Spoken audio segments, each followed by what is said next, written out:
Os 7 corpos. Dando continuidade ao vídeo anterior sobre materialização, neste estarei falando sobre os corpos que possuímos desde a criação de nosso ser. Os chamarei de corpos. Contudo, o correto seria as 7 partes do nosso ser, pois, destes, somente um se faz material, podendo realmente ser chamado de corpo, sendo que todos os outros são constituídos de diferentes graus de densidade energética. O primeiro é a alma, ou centelha divina. Constitui no que é descrito em Gênesis como imagem de Deus. É o corpo que possui a vibração de quem somos e como fomos criados. Cada ser, individualmente, possui sua essência que é única. É o que traz a nosso ser os dons que desenvolvemos ao longo de toda a existência, não somente de uma encarnação, mas por toda a jornada existencial. O segundo é o eu superior. Este corpo é revestido de toda a pureza que possuímos.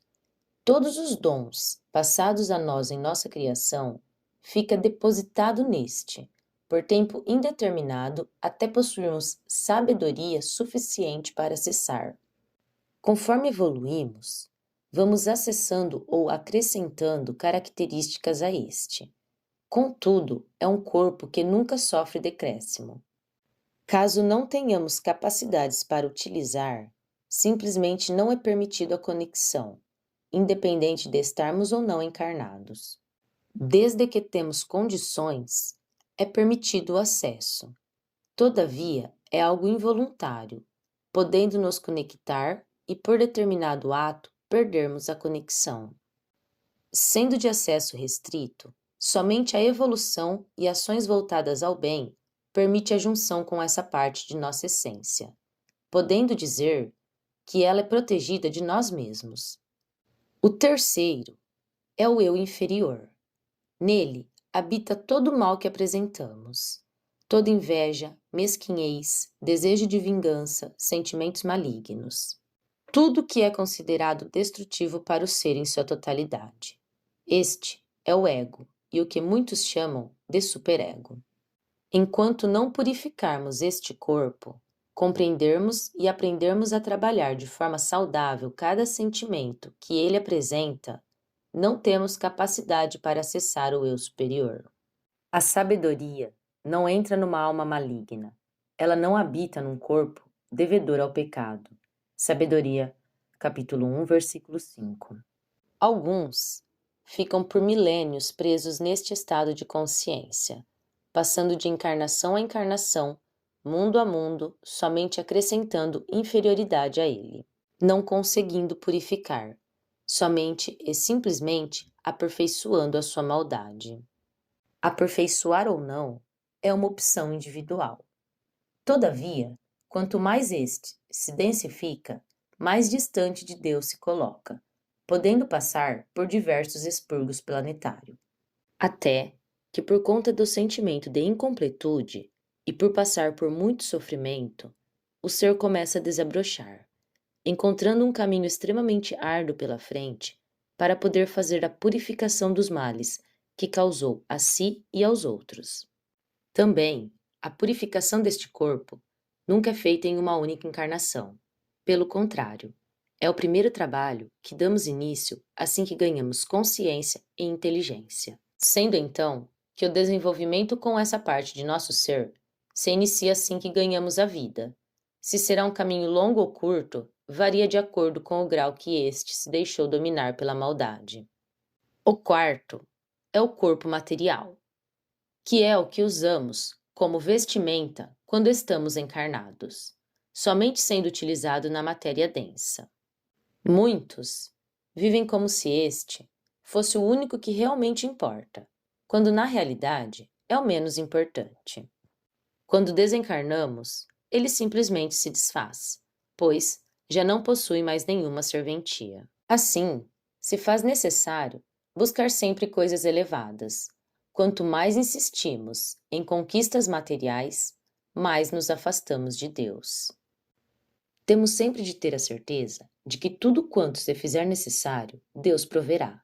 Por vezes, se não possuímos mais, é porque este foi o caminho que escolhemos em nossa jornada de vida, jamais por incapacidade ou castigo. O quinto seria o corpo astral ou espírito. Quando estamos desencarnados, é o veículo do qual utilizamos para o desenvolvimento. Representa para a alma o mesmo que o corpo material. Não passa de uma roupagem que a alma utiliza para se expressar. Durante a encarnação, está na grande maior parte do tempo próximo ao corpo físico. Um importante veículo de comunicação entre o visível e o invisível.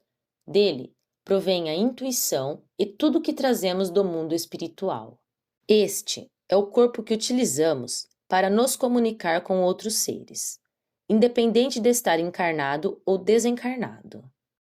Quando temos sonhos, sensação de déjà vu, visões, audição, dentre outros fenômenos que se apresentam de forma oculta, tudo provém dele. Possui acesso aos desejos de nossa alma, podendo ou não concretizar na matéria. Possuidor de todo conhecimento que adquirimos no passado, podendo ou não ser acessado conscientemente. Este é o corpo que reconhece as pessoas e nos traz os alertas, sendo este que nos coloca diante de nossa missão de vida e nos auxilia no trabalho. Sendo assim, seu melhor amigo. Quando você está em oração ou pratica um ato de bondade, é a vibração deste corpo que se eleva. Assim, como se tiver atitudes maléficas, é este que sofre um decréscimo. A evolução deste varia de acordo com o grau que se desenvolveu ao longo das encarnações.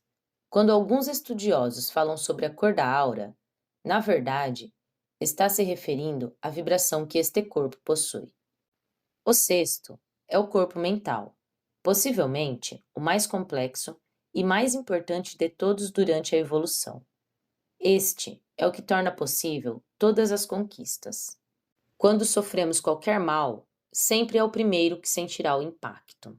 Possui o poder de curar debilidades físicas e elevar o espírito a estágios mais sutis, assim como trazer males físicos e rebaixar o nível vibratório. Este é o corpo que, em junção ao espírito, traz ao material tudo que tem no oculto aos nossos olhos. O espiritual vê e vive no campo vibratório e traduz ao mental as informações. Desde conversas telepáticas ao que chamam de mediunidade, é tudo uma associação dos dois corpos. Quando estamos com este em desequilíbrio, não conseguimos absorver corretamente as informações. Quando a pessoa está sob uso de drogas, bebidas ou medicamentos, também se torna difícil de entender e trazer à realidade as informações.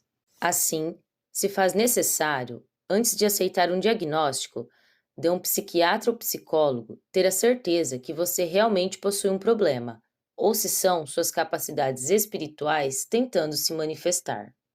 Por isso, a necessidade de sempre preservar a mente de pensamentos inferiores, pois, quanto mais elevamos o nível do que nos permitimos pensar, maior acesso ao espírito possuímos.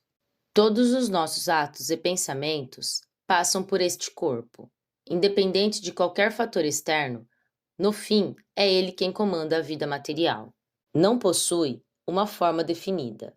É pura energia em movimento, estando o tempo todo a criar alternativas para os questionamentos que surgem, podendo andar de mãos dadas, tanto com o eu superior ou o inferior, contudo, não com os dois. Ao menos, não juntos, até que possua elevação suficiente para a junção de todos os sete corpos.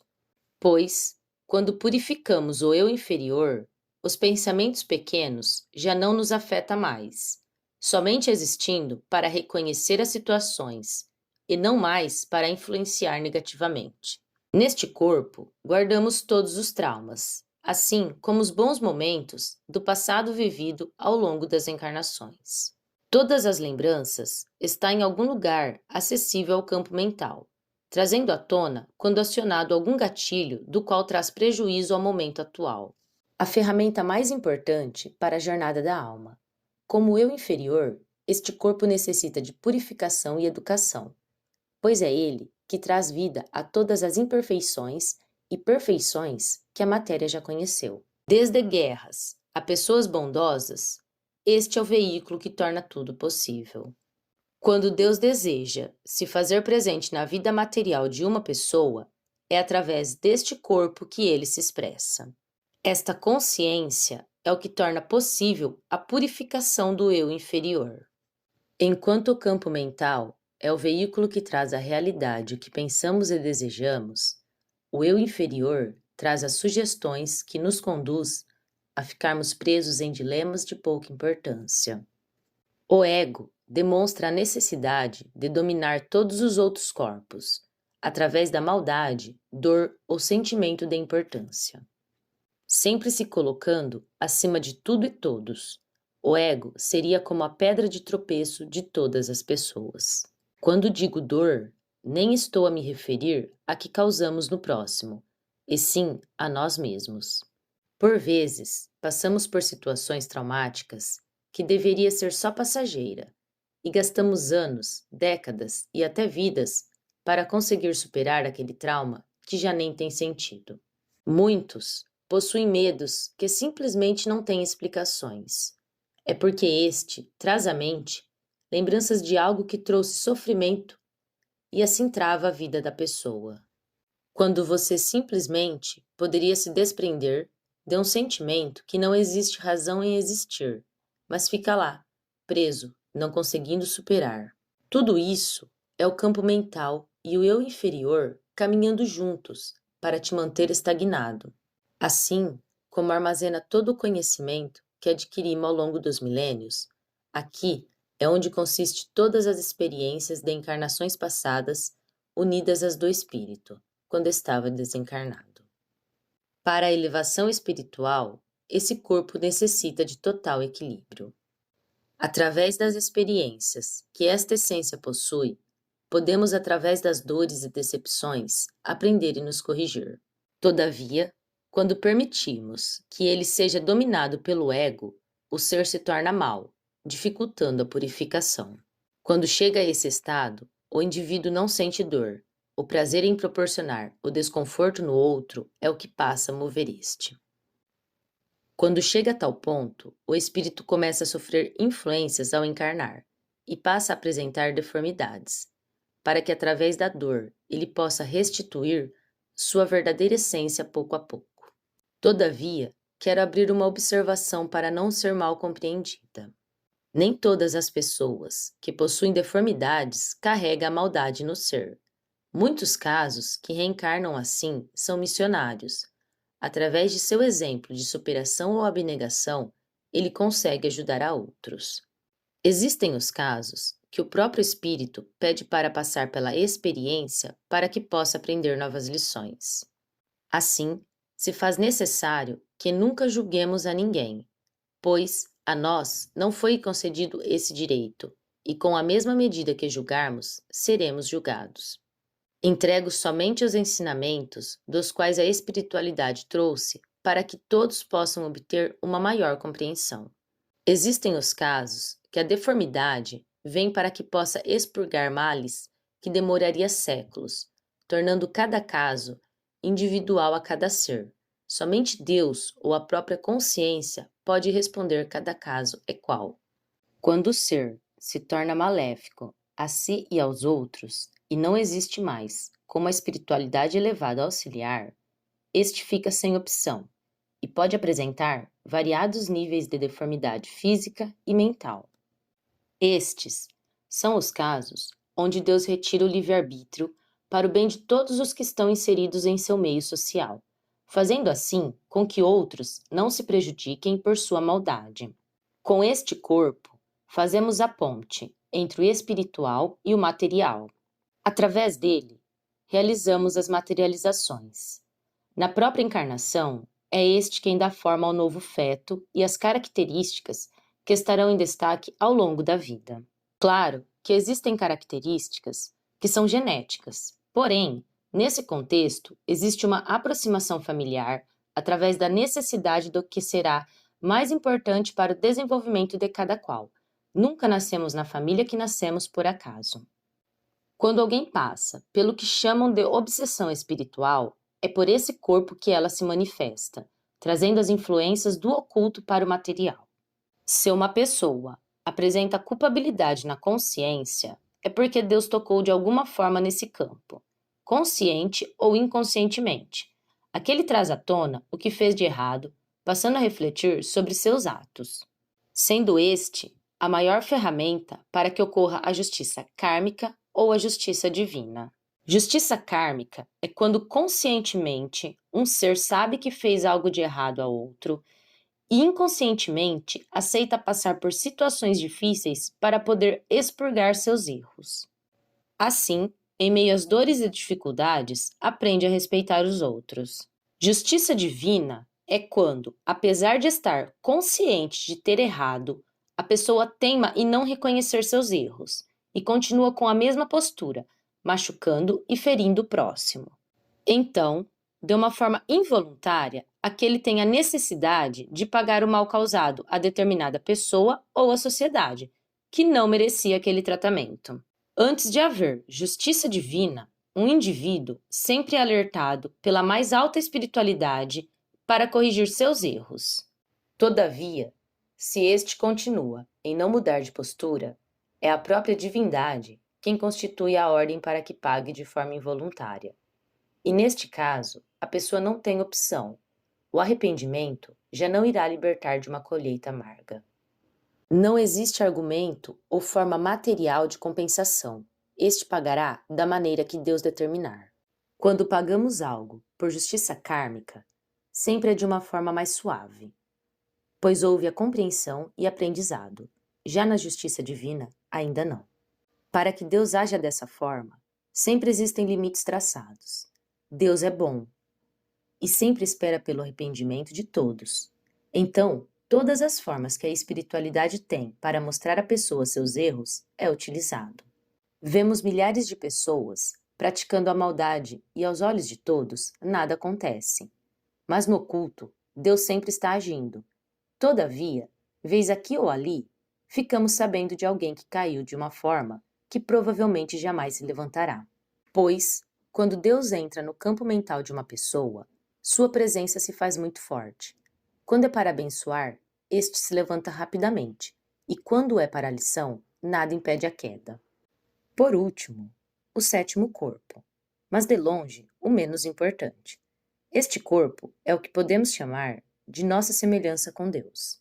Todavia, este corpo só tem uma aproximação exclusivamente com a permissão divina. Este é o Espírito de sabedoria, ou como descrito no Evangelho, o Espírito Santo de Deus. Quando Jesus foi batizado e recebeu o Espírito de Deus, ele estava definidamente recebendo a permissão do mais alto céu a dar início em sua missão como filho primogênito, o primeiro espírito a encarnar no planeta Terra em sua totalidade. Deus pode conceder sabedoria para uma pessoa. Todavia, um ser só se torna completo quando purifica os demais corpos. Havendo uma vez a junção dos 7, este nunca mais regride. A sabedoria é radiante, não fenece, facilmente é contemplada por aqueles que a amam e se deixa encontrar por aqueles que a buscam. Ela mesma se dá a conhecer aos que a desejam. Sabedoria, capítulo 6, versículo 12 e 13. Casos como os descritos a seguir, a sabedoria foi entregue por uma vida ou momento por conta de missões das quais Deus confia a determinadas pessoas, e essas necessitam de uma conexão maior com o próprio Criador. Assim sendo, é um presente que Deus dá para aqueles que julga merecedor, ou encontra uma necessidade, pois, com essa oportunidade, o ser pode dar grandes saltos em sua evolução.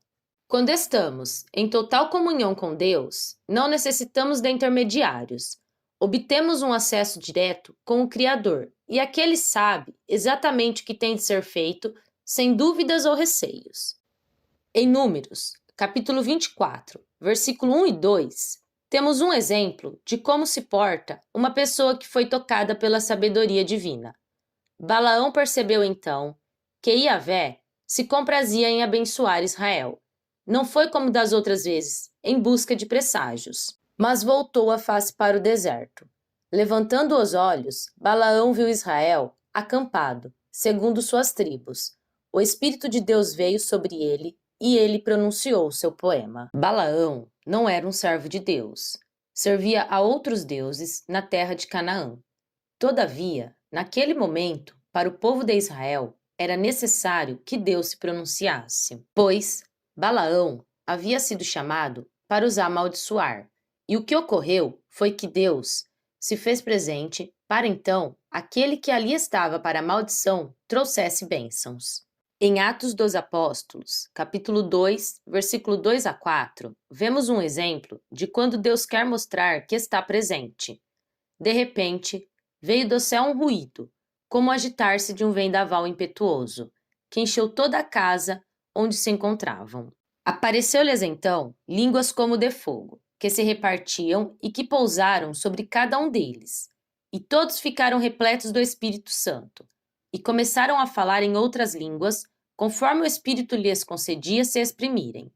Assim como, em Atos dos Apóstolos, capítulo 9, versículo 17, Ananias partiu, entrou na casa, impôs sobre ele as mãos e disse: Saul, meu irmão, o Senhor me enviou, Jesus, o mesmo que te apareceu no caminho por onde vinhas.